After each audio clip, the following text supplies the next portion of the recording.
So First Chronicles chapter 3. Get a little bit more here about the genealogies. This one's going from David forward, basically, till the end of the reign of the kings of Israel, basically. So, which was the destruction of Jerusalem by Babylon, remember, about 586 BC.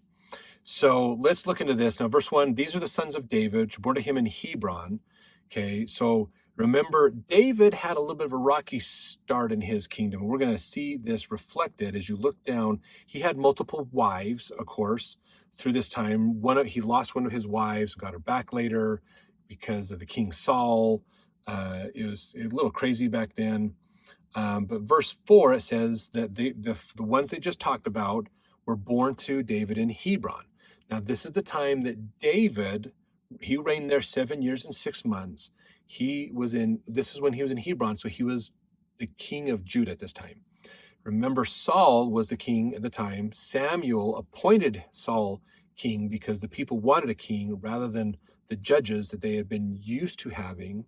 And so because the Lord said, okay, give the people a king, so he brought Saul in as a humble servant and made him the king, and then he ended up getting a big complex and anxiety disorders and things, and basically became super prideful and selfish and went wicked.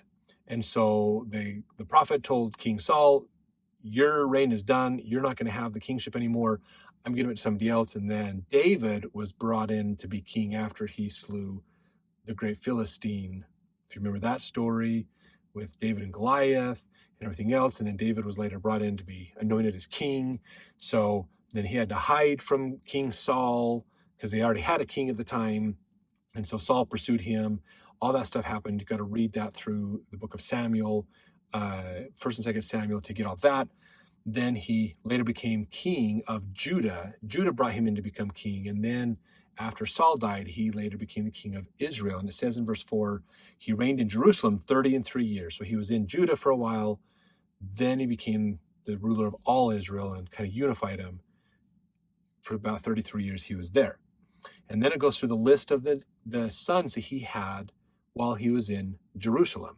Remember, he was told that his son would take over in his reign. That was Solomon. So if we jump down here to verse 10, Solomon is where his lineage comes in. And Solomon's son Rehoboam took over after Solomon.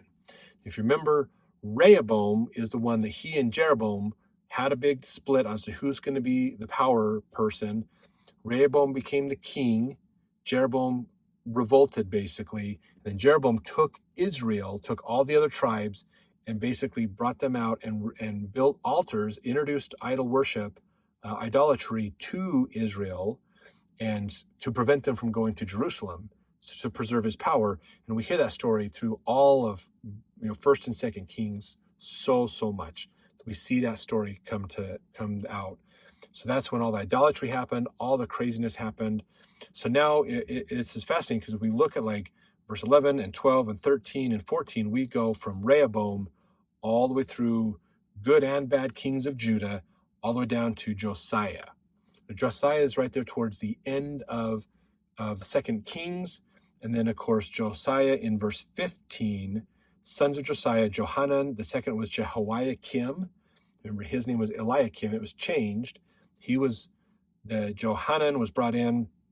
He was the king after his dad died against Pharaoh Necho during the time of Assyrian conquest. And then Pharaoh Necho put Eliakim in there, changed his name to Jehoiakim. And so, and then the fourth was Shalom. So we get this. So verse 16, the sons of Jehoiakim, Jeconiah, his son, and Zedekiah, his son. So remember, this is when Zedekiah's name was changed. His name was changed to Zedekiah. That's the Babylonian conquest, the time the Book of Mormon splits off. All that's right here, basically. So there's really, behind these names are tons and tons of stories. You got to go back to the Old Testament to read these stories and see them. But then this, again, continues to tell the lines of this. Now, from here on out, we're learning about the lineage of them who are in captivity, basically. So these are the ones going forward around the time of the captivity and into Babylonian captivity, basically is what we get in here. So that's basically what chapter 3 is getting into, is those lines. If you want to read those and understand those, use Bible dictionary, use the Genesis, and all those the rest of the books up to this point to go through these stories more would be great, to learn more about who these people are and what they mean. But this is, again, that continuing that genealogy. So let's jump to chapter 4 to learn more.